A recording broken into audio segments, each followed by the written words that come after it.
आहे राक्षे आणि त्याच्यानंतर आता हा जो पराजय झालाय तो मान्य नाहीये, कुठेतरी हा पराजय मान्य करण्यासाठी राक्षे तयार नसल्याचं दिसतंय। जी देहबोली आहे किंवा ज्या पद्धतीने त्यांचा संवाद सुरू आहे वरिष्ठांसोबत, त्याच्यावरून लक्षात येते नेमकं काय संवाद सुरू आहे।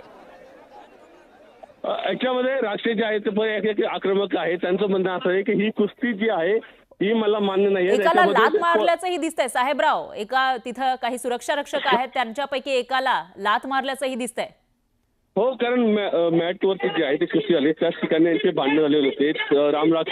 राक्षे यांच्या सोबत आलेले त्यांचे मित्र जे होते ते पैलवान होते, त्यांच्यामध्ये आणि पोलिसांमध्ये आणि स्थानिक जे कार्यकर्ते रेफरी जे होते त्यांनी हा निर्णय घेतला। त्यांचं त्यांचं असं म्हणणं होतं की तुम्ही ही थर्ड अंपायर मध्ये बघा, रेफरी ऑनलाईन बघा असं त्यांचं म्हणणं होतं। परंतु एकदा निकाल दिल्यानंतर ते पाहणं उचित नाही असं त्यांचं म्हणणं होतं। आणि त्यानंतर राक्षसांचे मित्र जे होते पैलवान त्यांनी सुरक्षा पोलीस प्रशासन आलं होतं, त्यांच्यामध्ये थोडीशी बाचाबाच झाली आणि स्थानिक कार्यकर्ते पोलीस प्रशासनाने बाजूला करून पोलिसांनी राक्षसांच्या मित्रांना पैलवानांना राक्षसांना बाहेर दिलेलं आहे। निश्चितच साहेबराव, एक प्रश्न उपस्थित होता, आता जी लात मारलेली आहे पंचांना त्याच्यावरून काही कारवाई होऊ शकते का, आणि दुसरं म्हणजे प्रक्रिया नेमकी काय असते ऑब्जेक्शन घेण्याची? याच्यावरती कारवाई काय होतात ते संपल्यानंतर कळलं, त्याच्यामध्ये व्हिडिओ पाहून आणि त्यानंतर ती कारवाई केली जाईल। पण दुसरी साहेबराव थोडंसं थांबवते मी, दुसरी दृश्यही आपल्याकडे येत आहे, त्याच्यामध्ये कुठेतरी एक निराश चेहरा घेऊन राक्षे परतताना दिसतोय।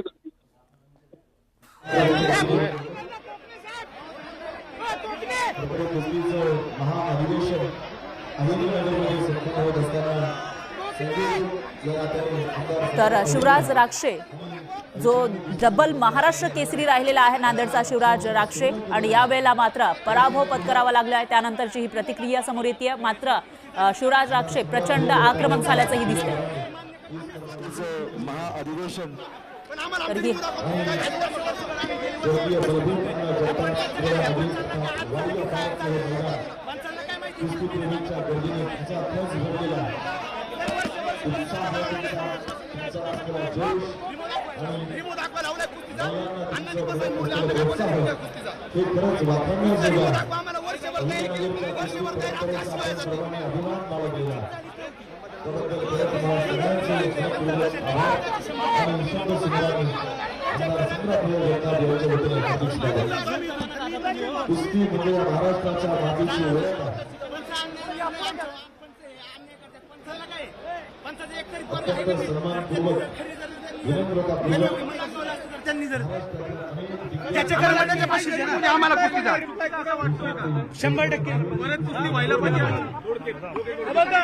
खाली खाली करा, ऐका 2 मिनिट हो, हे बोलेल हे बोलतील 2 मिनिट। इथं न्याय देवताचं काय काम आहे?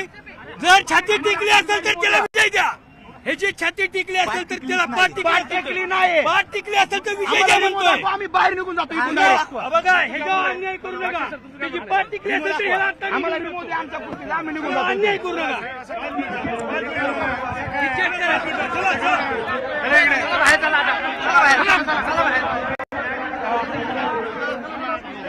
बघू शकतो या ठिकाणी शिवराज राक्षे हा अतिशय आक्रमक पद्धतीने पुढे जाताना दिसतोय आणि आमच्यावर अन्याय झाल्याचं म्हणतोय।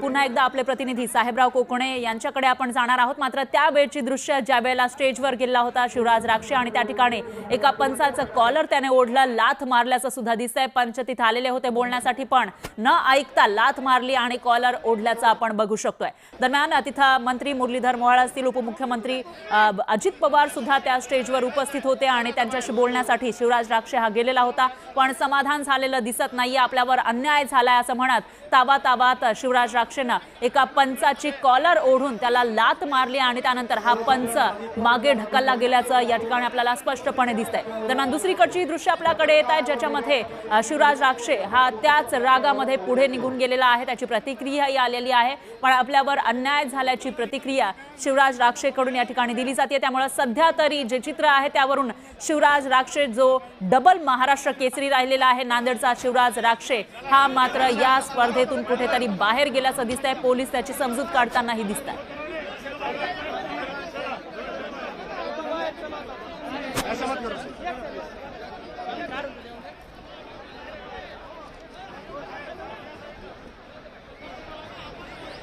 अहिल्यानगरमध्ये हा सगळा थरार पाहायला मिळालेला होता. उपांत्य फेरी गादीवरची फेरी सुरू होती, मात्र याच्यामध्ये पृथ्वीराज मोहोळ याला विजयी घोषित करण्यात आला आणि त्याच्यामुळे कुठेतरी त्याच्यावर आक्षेप घेतलेला आहे शिवराज राक्षेंना, कारण तो डबल महाराष्ट्र केसरी राहिलेला आहे. त्यामुळे आपल्यावर अन्याय झाल्याची भावना त्यानं व्यक्त केलेली आहे आणि आपल्याला हे मान्य नाहीये, ही हार मान्य नाहीये असं त्याचं म्हणणं आहे. पुन्हा एकदा सामना घ्यावा अशी मागणी केली होती, मात्र ही मागणी सध्या तरी मान्य होणार नाही असंच दिसतंय, कारण जे वरिष्ठ नेते इथं उपस्थित आहेत ही कुस्ती बघण्यासाठी त्यांच्याकडे सुद्धा शिवराज राक्षे गेलेला होता. त्यांच्यासोबत बोलण्याचा प्रयत्न केला, पण त्याच्यातूनही तोडगा निघालेला दिसत नाहीये, समाधान झालेलं दिसत नाहीये शिवराज राक्षेचं. आणि त्याच्यानंतर एक पंच जे त्याच्याशी बोलण्यासाठी आले होते त्यांची कॉलर ओढत शिवराज राक्षे यांना लाथ मारल्याचंही आपल्याला स्पष्टपणे दिसतंय. त्यामुळे आता या कृतीबद्दल काही कारवाई होणार का तेही बघावं लागणार आहे. तर दुसरीकडे त्याच रागामध्ये शिवराज राक्षे हा पुढे निघून गेलेला आहे. मीडियाशी बोलताना आपल्यावर अन्याय झाल्याची भावना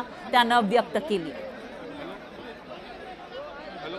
आपले प्रतिनिधी सुद्धा तिथे आहे. दरम्यान ही दृश्य आपण बघतोय, हा जो कुस्तीचा थरार आहे तो बघण्यासाठी प्रचंड गर्दी या ठिकाणी आपल्याला दिसून येते. ड्रोनद्वारे टिपलेली दुसऱ्या कॅमेऱ्यामधली दृश्य आपण न्यूज 18 लोकमतच्या माध्यमातून बघतोय. एकीकडे जेव्हा शिवराज राक्षे हा आपला आक्षेप नोंदवण्यासाठी तिथं जे उपस्थित मान्यवर